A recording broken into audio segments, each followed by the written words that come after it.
বিসমিল্লাহির রহমানির রহিম আলহামদুলিল্লাহি রাব্বিল আলামিন ওয়া সাল্লাল্লাহু আলা নবিয়িনা মুহাম্মাদিন ওয়া আলা আলিহি ওয়া সাহবিহি আজমাইন আম্মা বাদ। সুপ্রিয় দর্শক ও শ্রোতা বন্ধুগণ,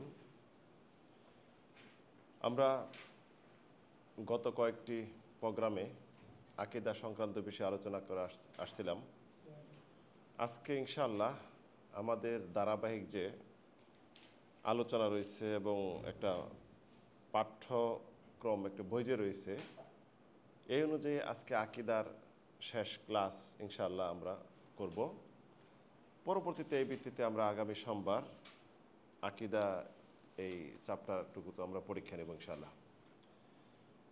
তো আকীদা বিষয়ে আলোচনা যেটা পূর্বে আমরা করে আসছি তাওহীদ সম্পর্কে, তাওহীদের প্রকার, তারপরে আমরা আলোচনা করে আসছি লা ইলাহা ইল্লাল্লাহর অর্থ, এর ফজিলত, শর্ত সহ। পরে আমরা আলোচনা করেছি ঈমানের রুকন, বিশদভাবে আলোচনা করেছি, এবং মুহাম্মদ সাল্লাল্লাহু আলাইহি সাল্লাম সম্পর্কে আমাদের আকীদা বিশ্বাস কী হবে এটা আলোচনা করেছি। আজকে ইনশাআল্লাহ আমরা শিরক এবং ফিরকা নাজিয়া, মুক্তিপ্রাপ্ত দল কোনটি, এই সম্পর্কে আলোচনা করব। প্রথম আলোচনা যেটা আমাদের শিরক সম্পর্কে আলোচনা করব, শিরক কাকে বলা হয়। তো শিরক হলো ইতিপূর্বে যে আমরা আলোচনা করি তাওহীদ, এই তাওহীদের বিপরীতটাই হলো কি শিরক। তাওহীদের বিপরীতটা শিরক। তো শিরক বলা হয় আল্লাহ সুবহানাহু ওয়া তাআলার সাথে কাউকে সমতুল্য সমকক্ষ মনে করা। যে কোনো ইবাদত যেটা একমাত্র আল্লাহর জন্যই, যত রকম ইবাদত রয়েছে, ইবাদতের কোনো প্রকারের মাঝে যে কোনো একটি প্রকার আল্লাহ ছাড়া অন্য নামে করা, এমনকি আল্লাহর জন্য করা অন্যকেও এই ইবাদত অংশীদার করা, উভয়টাই কি আর শিরক। তো শিরক মূলত দুই প্রকার। এক প্রকার হলো আশিরক আকবার, বড় শিরক, আরটা হলো ছোট শিরক। শিরকে আকবার, এটার হুকুম বিধান হলো যে ব্যক্তি এই শিরক করবে সে ইসলাম থেকে বহিষ্কার, তার আমল সব বাতিল, সে চিরস্থায়ী জাহান্নামী। যদি মৃত্যুর পূর্বে সত্যিকার অর্থে শর্ত সাপেক্ষে তওবা করে যদি ইসলামে প্রবেশ না করে মৃত্যুবরণ করে, সে মুশরিক, মুশরিকের ঠিকানা চিরস্থায়ী জাহান্নাম। অতি ভয়াবহ বিষয়।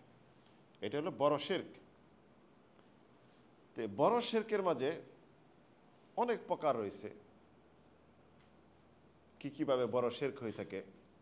আল্লাহ ছাড়া কাউকে আহ্বান করা বড় শিরক, কারোর কাছে ফরিয়াদ কামনা করা, আশা ভরসা করা, মান্নত করা, কারোর জন্য জবাই করা,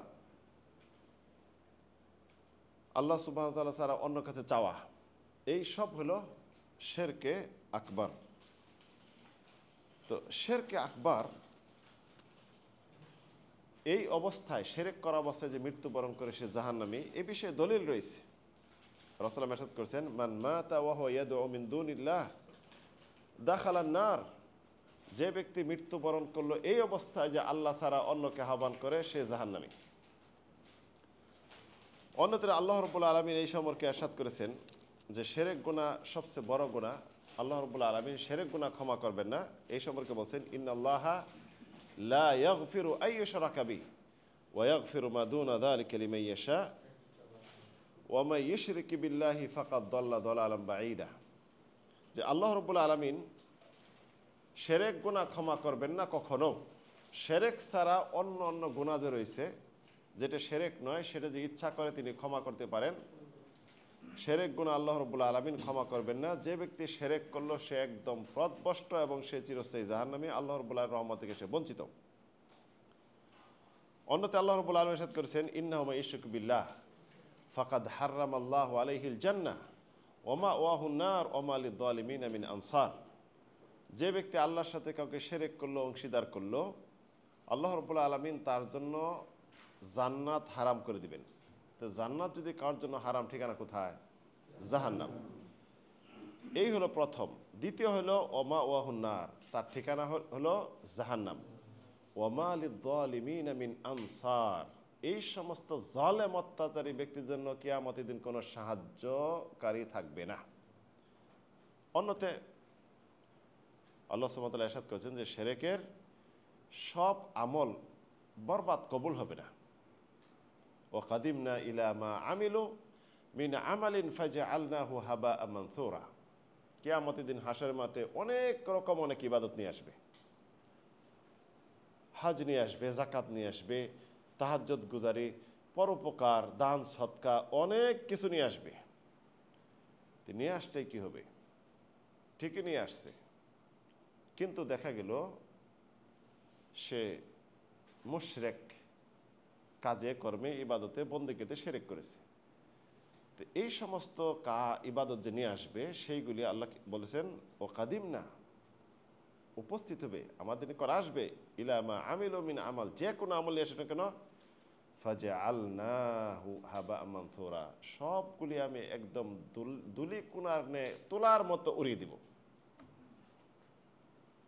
তোলার মধ্যে যে বাতাস বয়, বাতাসের মধ্যে তোলা থাকবে নাকি?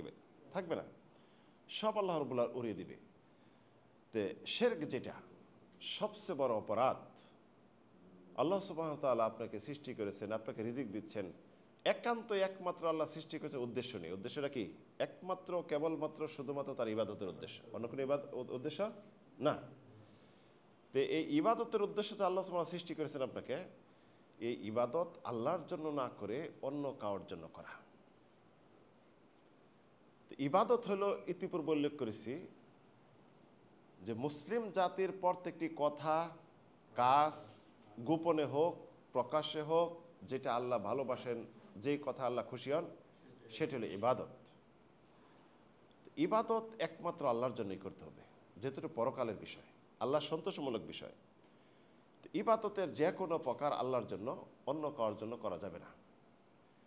মুসলিম জাতি, বিশেষ করে আমাদের ভারত উপমহাদেশের মানুষ সবচেয়ে যে শিরকে জড়িত, সবচেয়ে শিরক করে কবর কেন্দ্রিক শিরক, দরগা কেন্দ্রিক শিরক, তা না, কবর কেন্দ্রিক শিরক। কবরে যে ধর্ণা দিচ্ছে, মনে হচ্ছে কবরবাসী সব কিছু পারে, সন্তানের জন্য কবরবাসীর কাছে ধর্ণা দিচ্ছে, এবং যে কোনো সফলতা অর্জন করলেই কবরবাসীর কাছে যাচ্ছে, কবরবাসীর কাছে ফরিয়াদ করতেছে, জিন্দা পীর, মৃত্যু পীরের কাছে যাচ্ছে, কবরবাসী শুয়ে আছে সেখানে দরগা নামে যেটা চলতেছে, সেখানে যে সরাসরি সিজদা মারতেছে। সিজদা একমাত্র আল্লাহর জন্য, সিজদা আল্লাহ ছাড়া অন্য কারোর জন্য সিজদা করা হলে শিরক। মুআয ইবনে জাবালের হাদিস যেটা উল্লেখ করেছিলাম, রাসূল সাল্লাল্লাহু আলাইহি ওয়াসাল্লাম যখন শাম দেশে পাঠাইলেন মুআয ইবনে জাবালকে, পাঠানোর পরবর্তীতে মুআয ইবনে জাবাল দেখলেন যে তাদের যে দলনেতা রয়েছে, প্রধান রয়েছে, ধর্মযাজক রয়েছে খ্রিস্টানদের, সাধারণ তাদের মানুষ, জনগণ যে সরাসরি পায়ে সিজদা পড়ে যায়। মুআয ইবনে জাবাল, ইসলামের প্রথম যুগ এটা, মক্কায় মদিনায় ইসলামের প্রথম যুগ, অনেক কিছু অনেকে জানেন না তখন, যখন যে যুগে ইসলাম আসছে, রাসূলুল্লাহর আবির্ভাব হয়েছে, সবচেয়ে ইতিহাসের কলঙ্কিত বর্বর যুগ হলো আইয়ামে জাহেলিয়াত। তো এই সময় মুআয ইবনে জাবাল আসলেন, রাসূলুল্লাহর সাথে সাক্ষাৎ করার সাথে সাথে সিজদা লুটে পড়ে গেলেন। রাসূলুল্লাহ উঠাই ধরলেন, মুআয এটা কি করলে তুমি, ওঠো। তখন মুআয ইবনে জাবাল বলেন, ইয়া রাসূলুল্লাহ, আমি তো ওই দেশে গিয়েছিলাম, যেই দেখছি তারা সাধারণ যে আছে জনগণ, এর তো তাদের ধর্মযাজকের জন্য সিজদা করতেছে, রুকু করতেছে, তাই আপনার জন্য আমরা কেন করব না? রাসূলুল্লাহ তখন বললেন, জেনে রাখো, এই সিজদা যদি আল্লাহ সুবহানাহু ওয়া তাআলা ছাড়া কারোর অনুমতি থাকতো, তাহলে স্ত্রীদেরকে বলতো যে স্বামীর হক আদায় করার জন্য স্বামীকে সিজদা করো। আল্লাহ সুবহানাহু ওয়া তাআলার পরে স্ত্রীদের দায়িত্ব, কর্তব্য কি? স্বামীর হক, স্বামীর আদেশ মানা, স্বামীর হক রয়েছে। মহিলাদের বিষয়টা একটু ভিন্ন। মেয়েরা যখন বাবার এখানে বাবার সাথে থাকে, বিবাহ হয়ে গেলে কিন্তু স্বামীর অধীনে চলে আসে, তখন হিসাব কিতাব কিন্তু স্বামীর সাথে, হিসাব কিতাব স্বামীর সাথে, ওই সময় কিন্তু পিতা মাতার থেকে স্বামীর হকটা বেশি, স্বামীর হকটা বেশি চলে আসে। এই জন্য বলছেন যে যদি অনুমতি দিতাম তাহলে মহিলাদেরকে বলতাম, স্ত্রীদেরকে, যে তোমাদের স্বামীদের সিজদা করা তাদের হক আদায় করে তার সম্মানার্থে। তো ইসলামে সিজদা তাজিমি, সম্মানের কোনো সিজদা নেই। আমাদের দেশে দেখেন হুজুরদের স্টেজে হুজুরদেরকে সিজদা করতেছে না? হুজুররা আবার পায়ে চুম্বন করতেছে, হুজুররা আবার পাহাবা, মানে কি এমন করতেছে হুজুররা যে আমি সেলিব্রিটি হয়ে গেছি, আমাকে সাধারণ মানুষ সিজদা করে। যদি কেউ মনে করে আমাকে মানুষ সিজদা করুক, এটা সমর্থন যোগাইল, সে যে সিজদা করে অপরাধ করলো, যে সমর্থন যোগাইল সমান অপরাধী জাহান্নামী। ইসলামিক বিষয়টা ভয়াবহ। এই মাথায় কপাল, শ্রেষ্ঠ স্থান একমাত্র মুসলিম জাতি কার জন্য নয় দিবে? আল্লাহর জন্য। আল্লাহ বাদ দিয়ে অন্য কার জন্য যদি কপাল নয় দেন, আপনি মুশরিক। আক্ষেপের বিষয়, মুসলিম জাতির মাঝে এমন শিরক ঢুকে রয়েছে আমাদের ভারত উপমহাদেশের, মসজিদে যে চোখের পানি আসে না, মসজিদে নববীতে যেও আসে না, কাবাতে যে চোখের পানি আসে না। কাবাতে যে দেখা যায় মোবাইল নিয়ে ব্যস্ত হয়ে যায়, উমরা করতে যেও মোবাইল নিয়ে ব্যস্ত, হাসাহাসি কথা বলা, আই কয় চক্কর হইল, সাই কয়টা হইল, ফোনে ব্যস্ত, যেন তাড়াহুড়া করে শেষ করে চলে যাই। আর মাজারে, কবরে এই শিরকের, এই কুফরি জাহান্নামের স্থানে যে দেখা যায় চোখের পানি অজরে অধারে পড়তেছে, আছে না? ওই সময় মোবাইল নিয়ে ব্যস্ত থাকে না, একবারে নমনীয় হয়ে মাথা নিচু করে কাকুতি মিনতি করে একদম যাচ্ছে। কত মূর্খ মুসলিম দেখেন, কত অজ্ঞ মুসলিম। কাবাকে পিছনে ফিরে চলে আসে, কিন্তু মাজারকে পিছনে দিয়ে ফিরে আসে না। খেয়াল করছেন? মাজারে যে, দরগায় যে কাউকে দেখছেন যে আসবে না, কিন্তু কাবাকে পিছনে দিয়ে ফিরে চলে আসে। যদি এটা হক হইতো তাহলে কাবাকে এইভাবে ফিরে আসতে হতো না? মুসলিমের রক্তে বড়ে গেছে কি শিরক। দেখবেন হাজিরা আসতেছে, মদিনায় যখন যাবেন, মক্কায় যাওয়ার তো সুযোগ নেই, মদিনা থেকে দেখেন মসজিদ নববীতে যখন বের হবে, দরজায় কিভাবে বরকত নিচ্ছে, দরজায় এর স্পর্শ করতেছে, বুকে এরকম থাপড়াইয়া দরজায়, মসজিদ নববীর দরজায়। এটা স্বাভাবিক, কারণ দরগায় যে যখন পিলারে ধরে একদম গ্রিলে ধরে যেভাবে শুরু করে বরকত নেওয়া শুরু করে, তিনি মদিনায় স্বাভাবিক। এই শিরক করতে, কুফরি করতে যখন আসে, রাসূলের কাছে চাইতে আসে, যখন বাধা দেয়, তখন সৌদি আরবের বিরুদ্ধে গালি শুরু করে দেয়। এরা ওয়াহাবি সব, রাসূলের কাছে যেতে দিল না, চাইতে পারলাম না, এত দূর থেকে আসছি, কিছু আদায় করে নিতে পারলাম না। রাসূলের কাছে আদায় করা যাবে? পাওয়া যাবে? আমি যখন মদিনা ইসলামিক ইউনিভার্সিটিতে লেখাপড়া করেছি, সেই অবস্থায় বাকি কবরস্থানে হজের সময় রোজার মাসে ডিউটি করতাম, ওই হায়াতুল আমরের সাথে শিরক বিদআত থেকে মানুষকে নসিহত করার জন্য। এমনইভাবে উহুদ পাহাড়ে ডিউটি করতাম। তখন দেখতাম মানুষে এভাবে, উহুদ পাহাড়ে তখন কিন্তু গ্রিল ছিল না, সম্পূর্ণ গ্লাস দিয়ে ঈদে বন্ধ ছিল। যতটুকু ফাঁকা ছিল দেখা যাচ্ছে যে এমন চিঠি পাঠাইতো, চিঠি লেখা যাইত যে এত দূর থেকে আসছে, এই আশায় আসছি, আশা পূরণের জন্য আসছি, হে আমির হামজা, হে অমুক অমুক, চিঠি লিখে নিয়ে আসতো। মানুষ দেখেন কত মূর্খ। এই সমস্ত শিরক করতে যখন দৌড় দেওয়া যায়, যখন নিষেধ করা হয়, তখন সৌদি আরবের বিরুদ্ধে লেগে যায়, ওয়াহাবি বলে গালি দেয়। রাসূল সাল্লাল্লাহু আলাইহি ওয়াসাল্লাম কি বলছেন? ওয়াইদা ইস্তানতা ফাস্তাইন বিল্লাহ, যদি কোনো সাহায্য চাওয়ার থাকে আল্লাহর কাছে সাহায্য চাও। রাসূল সাল্লাল্লাহু আলাইহি সাল্লামের কাছে সাহাবীরা আসলেন ইসলামের শুরুর যুগে। মুনাফেক সর্দার এবং মুনাফেকরা, এমনইভাবে মুশরিকরা রাসূলকে, এ সাহাবীদেরকে অনেক কষ্ট দিত, এমন কষ্ট দিল, বিরক্ত হয়ে একদম, মানে কষ্ট এমন দিচ্ছে রাসূলকে শেষে বললেন যে মুনাফিক সর্দার আব্দুল্লাহ ইবনে উবাই ইবনে সুলুল সে তো আমাদের কষ্ট দিচ্ছে, মুনাফিকরা কষ্ট দিচ্ছে, আমাদের ক্ষতি করতেছে, এই বিষয়ে আপনি আমাদের সাহায্য করুন। রাসূল কি বলেন? ফরিয়াদ করতে আসলেন, ইন্নাহু লা ইস্তাগাসু বি ইন্নামা ইস্তাগাসু বিল্লাহ, আমার কাছে কোনো ফরিয়াদ নয়, বরং আল্লাহর কাছে ফরিয়াদ করো তোমরা। রাসূল পারতেন তাদের বিরুদ্ধে দোয়া করতে, পারতেন না? ওই সমস্ত ওদের উপর বদদোয়া করতে পারতেন, বদদোয়া করে এই তাদের শাস্তি অবতীর্ণ করতে পারতেন না, আল্লাহকে চাইতে পারতেন না? মুস্তাজাবুদ দোয়া, যার দোয়া কবুল হয় সরাসরি। কিন্তু রাসূল তাই করলেন না। কেন করলেন না? এই অধ্যায় যেন বন্ধ হয়ে যায়, এই শিরকে কুফরি দরজা যেন একদম কিয়ামত পর্যন্ত বন্ধ হয়ে যায়। যার জন্য রাসূল সাল্লাল্লাহু আলাইহি ওয়াসাল্লাম কি বললেন? এটা আমার কাছে না, এটা কার কাছে? আল্লাহ সুবহানাহু ওয়া তাআলার কাছে। তাই সালাত, নামাজ একমাত্র কার জন্য? অনেক মানুষ রয়েছে যে নবীর জন্য নামাজ পড়ি 2 রাকাত, অনেকে বলছে কাবাতে আসছি বাবার জন্য 2 রাকাত, মার জন্য 2 রাকাত। আর সালাত যেটা, এটি কেউ কার জন্য পড়তে পারবে না, কেউ কার জন্য নামাজ কেউ কার জন্য পড়তে পারবে না। এমনইভাবে কোরআন কেউ কার জন্য পড়তে পারবে না। যে কোরআন পড়বে সে, হজের বিষয়টা ভিন্ন। হজের বিষয়টা যদি ইসলামে বদলি হজ করা জায়েজ, শর্ত আছে। উমরাটা বদলি উমরা করতে পারে, শর্ত আছে। সিয়াম, রোজা জীবিত থাকা অবস্থায় বদলি চলবে না। রোজা, ফরজ রোজা রেখে মৃত্যুবরণ করছে কেউ, সেই ক্ষেত্রে আত্মীয় স্বজনের হক রয়েছে, আত্মীয় স্বজন ভাগ করে রোজাগুলি তার পক্ষ থেকে পূর্ণ করে দিবে। এমন যদি কাউকে না পাওয়া যায় সেক্ষেত্রে ফিদিয়া দিবে। কিন্তু নামাজ কার জন্য নয়, আল্লাহর জন্য। নামাজটা একমাত্র আল্লাহর জন্য। এর মাঝে আকীদাগত একটু ভ্রান্তি আছে, সেই ভ্রান্তির কথা একটু বলতে হবে। সেটা হলো নামাজ নিয়ে, সিজদা নিয়ে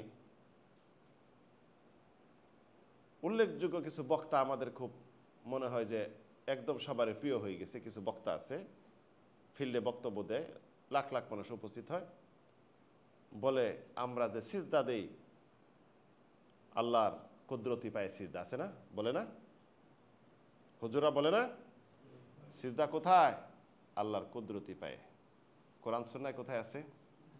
আমি কি বলছি? কুদরতি পা বলা যাবে? কুদরতি পা বলা যাবে না। কুদরতি পা কি আবার? এই সমস্ত আকীদাগত ভ্রান্ত। আরেকটা বিষয় জেনে রাখবেন যে স্টেজে, ফিল্ডে বক্তব্য দিলে বক্তব্য অনেক কিছু বলা যায়, দেওয়া যায়। তো বক্তা আর গবেষক আলেম, তাদের মাঝে পার্থক্য আছে। বক্তার মাঝে, গবেষক আলেমের মাঝে পার্থক্য আছে।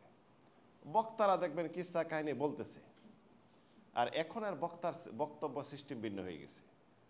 যে যে দল করে সেই দলের দিকে একটু সুর মিলিয়ে দেয়, শেষে মিলিয়ে দেয় না? একটা বিষয় খেয়াল রাখবেন, আপনি যে কোনো দল করেন না কেন, রাজনৈতিক যত দল রয়েছে, যত পলিটিক্স দল রয়েছে, গ্রুপগুলি রয়েছে, ইসলামের নামে হোক, ইসলামের নামে ছাড়া, সব দুনিয়াবি। ইসলাম এই বর্তমানে যেটা চলছে, নোংরা তুচ্ছ গণতন্ত্র, ইসলাম পছন্দ করে না। ইসলামের নামে যেটাই করুক না কেন, এই গণতন্ত্র যেটা ইসলামের, যেটা এটা দুনিয়ার নীতি। তো যার জন্য একজন আরেকজনকে ঘায়েল করার জন্য আঘাত করতেছে। তো আঘাত যে করতেছে, একজন মুসলিমকে আঘাত করতেছে, ইমানি দুর্বলতা হতে পারে, আমলে হতে সমস্যা থাকতে পারে, কিন্তু তার গীবত হচ্ছে। আল্লাহ মাফ করবে নাকি? আল্লাহ মাফ করতে পারবে না, যেহেতু মানুষ মাফ করবে না, গীবত হচ্ছে। তাই গবেষক আলেম আর স্টেজে ফিল্ডের বক্তার মধ্যে পার্থক্য রয়েছে। বক্তব্য যারা দেয় দেখেন, ওইটা কিন্তু তাদের একটা পেশা। বর্তমানে বক্তব্য কি? বক্তব্য একটা পেশা তাদের। ফাইল খোলা থাকে, এমনইভাবে ডায়েরি খুলে বসে আছে, সেক্টরে নিয়োগ দিয়ে আছে, কোন দিন কত তারিখ নিতে যাবে, কত টাকা অ্যাডভান্স, বলতে না টাকা দিতে হবে। টাকা অ্যাডভান্স না করলে আপনি সেইখানে যাবে না। কারণ কোনো কারণবশত যদি ওইখানে বক্তব্য না হয়, ওই দিনে টাকা যে মায়ের না যায়। এটা কি ইসলাম? এত ওয়াজ হয়, লক্ষ লক্ষ টাকা খরচ হয়, কিন্তু মুসলিম হেদায়েত হয় না। কেন হয় না? টাকা নিয়ে যখন তার বক্তব্য সে দিয়ে চলে যাবে, তখন কি হেদায়েত হবে নাকি? সে টাকা দিয়ে বক্তব্য গেছে, মানে কোরআন সুন্নাহ বিক্রি করে গেল সামান্য তুচ্ছই হাতের ময়লা এই অর্থের জন্য। যত স্টেজে বক্তব্য হচ্ছে শিরকের বিরুদ্ধে শুনছেন? কোন স্টেজে বেদাত কুফরের বিরুদ্ধে শুনছেন? খুবই কম, নগণ্য। এটা আলোচনা নেই। ঈমান ধ্বংস করতেছে, এটা আলোচনা নেই। আজকে বাংলাদেশে আনাচে কানাচে, মাজারে, কবরে, দরগায় ভর্তি, সেটার বিরুদ্ধে কোনো কি মিটিং মিছিল আছে? এই যে যার স্টেজে বক্তব্য, যে পাশে যদি দরগাও থাকে, কি বলতেছে? না বলার কারণ কি? এটা বললে সে পরবর্তী তার দাওয়াত পাবে না, তার অ্যামাউন্ট যেটা বাজেট সেটা কমে যাবে। তাই প্রত্যেক বক্তাই বলে আমরা নবীউল আকাশ করি, আমরা দিনের প্রচার করতেছি, আমরা নবীদের ওয়ারিস। প্রত্যেক নবীদের ওয়ারিস যদি তারা হয়ে থাকে, নবীদের দাওয়াত কি ছিল? সর্বপ্রথম তাদের দাওয়াতের মিশন ছিল, প্রত্যেক নবীর দাওয়াত ছিল ইয়া কওমি ইবুদুল্লাহ মা লাকুম মিন ইলাহিন গায়রু, হে আমার জাতি একমাত্র আমার ইবাদত, আল্লাহর ইবাদত করো, আল্লাহ ছাড়া অন্য কোনো উপাস্য নেই।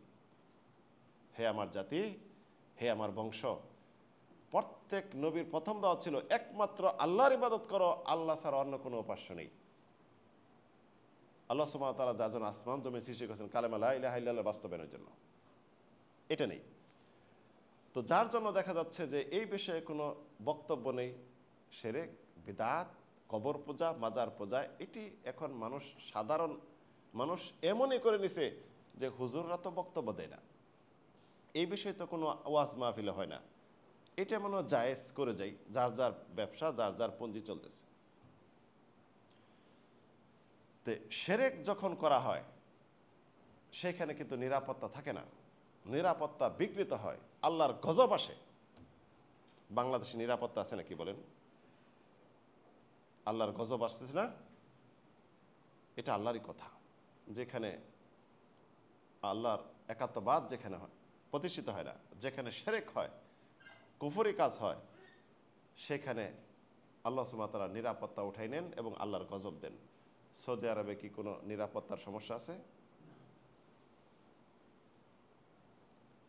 এমন গজব আযাব আছে, খুবই কম হতে পারে, আছে নাকি? নাই। তাওহীদের রাষ্ট্র, পৃথিবীতে একমাত্র তাওহীদের রাষ্ট্র, আল্লাহ রাব্বুল আলামিন একাত্মবাদের রাষ্ট্র, একাত্মবাদের ভিত্তির উপর যেটা প্রতিষ্ঠিত, সেটা সৌদি আরব, যার মধ্যে পতাকা মধ্যে কি আছে? লা ইলাহা ইল্লাল্লাহ মুহাম্মাদুর রাসূলুল্লাহ। এটা ভিত্তি তাদের। এখানে কোনো সৌদিকে দেখবেন না কবর যেয়ে ধর্ণা দিচ্ছে, কবর যায় দোয়া করতেছে, কোনো সৌদিকে দেখবেন না স্বর্ণের আংটি, স্বর্ণের চেন পরে আছে। আর আমাদের কিছু অর্থই হলে স্বর্ণের চেন, আংটি পরবে, স্বর্ণের চেন তো পরবেই, পরার পরে আবার এদিকে একটু বের করে দিবে যে আমি স্বর্ণের চেন পরেছি। এদের টাকা নাই, এরা ফকির নাকি? তেলের দেশের মানুষ ফকির এরা?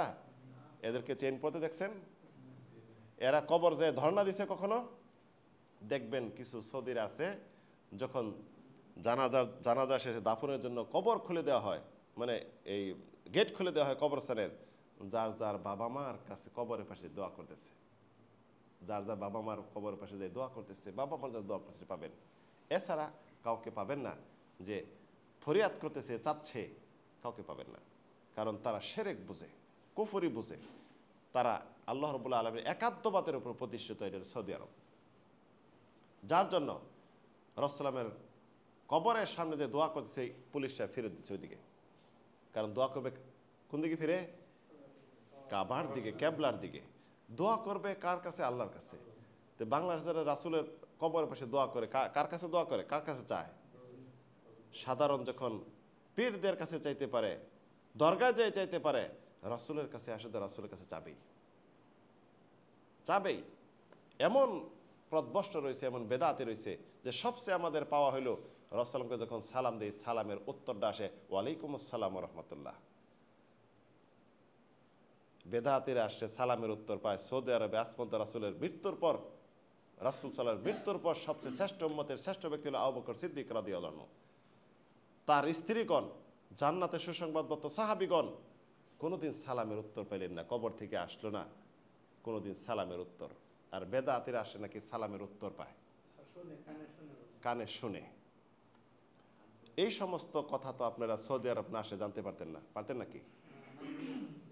জানতে পারতেন না। ইসলামিক সেন্টারের ভিতরে না আসলে এই সমস্ত জ্ঞান আপনাদের থাকতো না।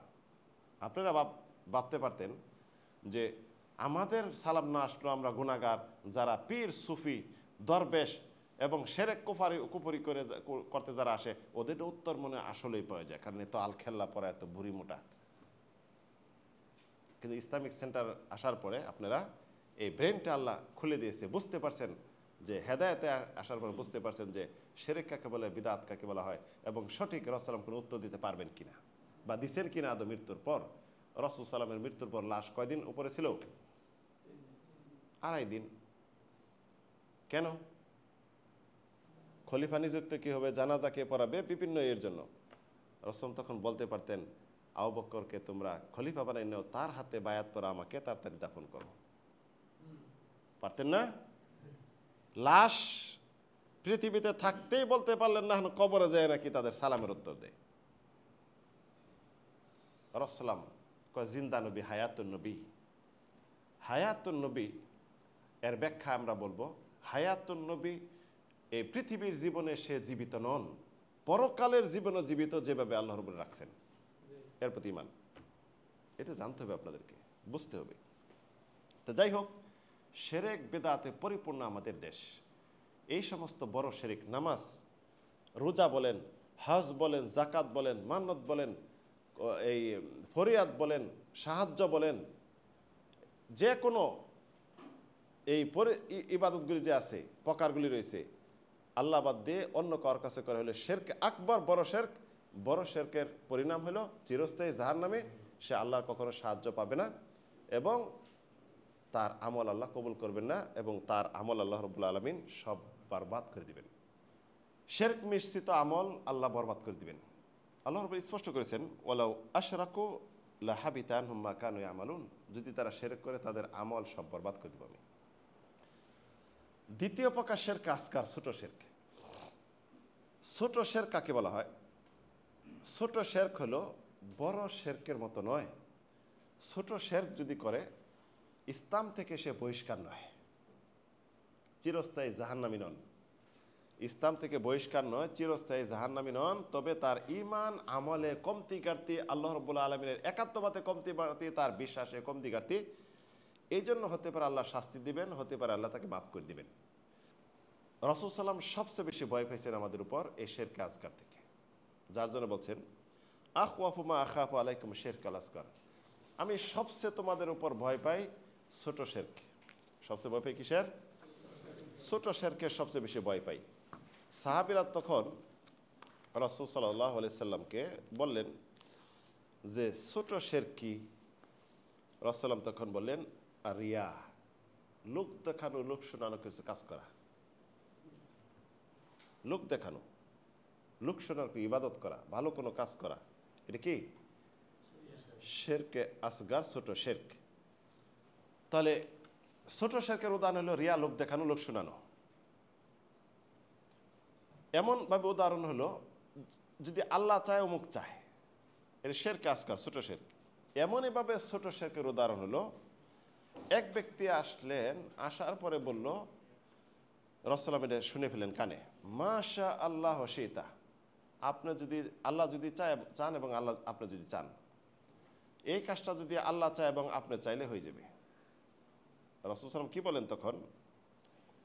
আজ আলতানি লিল্লাহি আদলান, তুমি কি আল্লাহর সাথে আমাকে সমকক্ষ বানিয়ে নিলে? বরং তুমি বলো মাশা আল্লাহ ওয়াহদা, আল্লাহ যদি একাই চান, একান্ত আল্লাহ যদি চান তাহলে এটা হবে। এমনইভাবে ছোট শিরকের উদাহরণ হলো আল্লাহ বাদ দিয়ে অন্য নামে কসম করা। আমরা মনে হয় করি না, না করি? অহরহ। মহিলাদের মাঝে এই কসম বেশি। সন্তানের হাতে ধরে কসম, সন্তানের বুকে ধরে কসম, সন্তানের মাথায় হাত রেখে কসম, কত কসম। এই সমস্ত ছোট শিরক। যদি কেউ বলে কাবার কসম, এটা শিরক, অবাক হলেন নাকি? অবাক হলেন?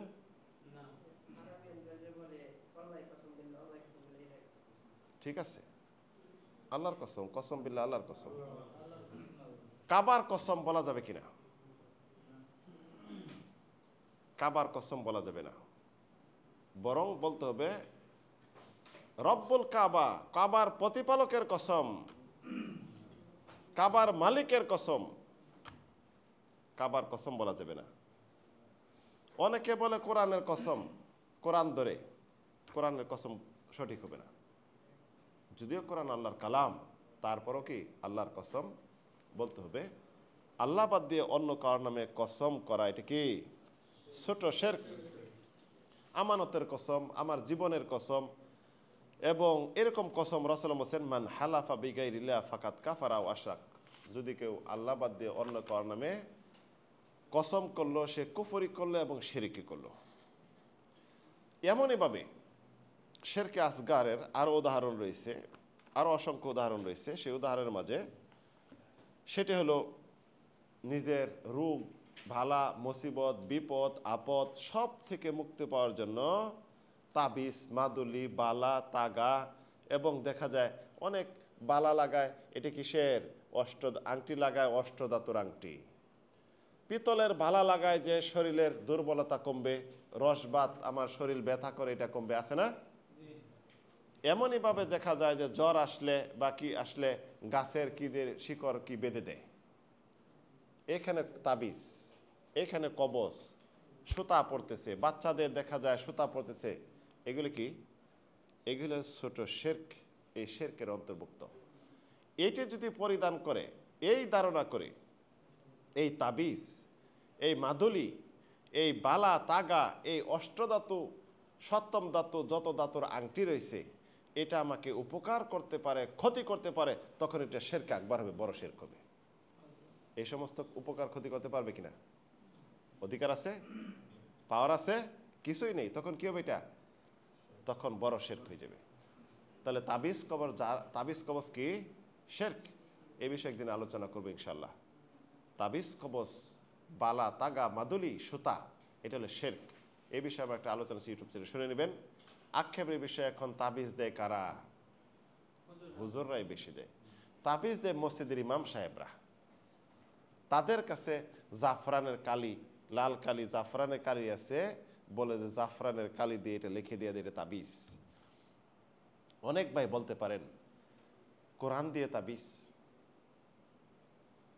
কোরআন কি আল্লাহ রাব্বুল আলামিন আপনাকে তাবিজ করে গলায় ঝুলিয়ে দেওয়ার জন্য, তাবিজ করে পানিতে ডুবিয়ে পানি পান করার জন্য আল্লাহ কি কোরআন কারীম অবতীর্ণ করেছেন?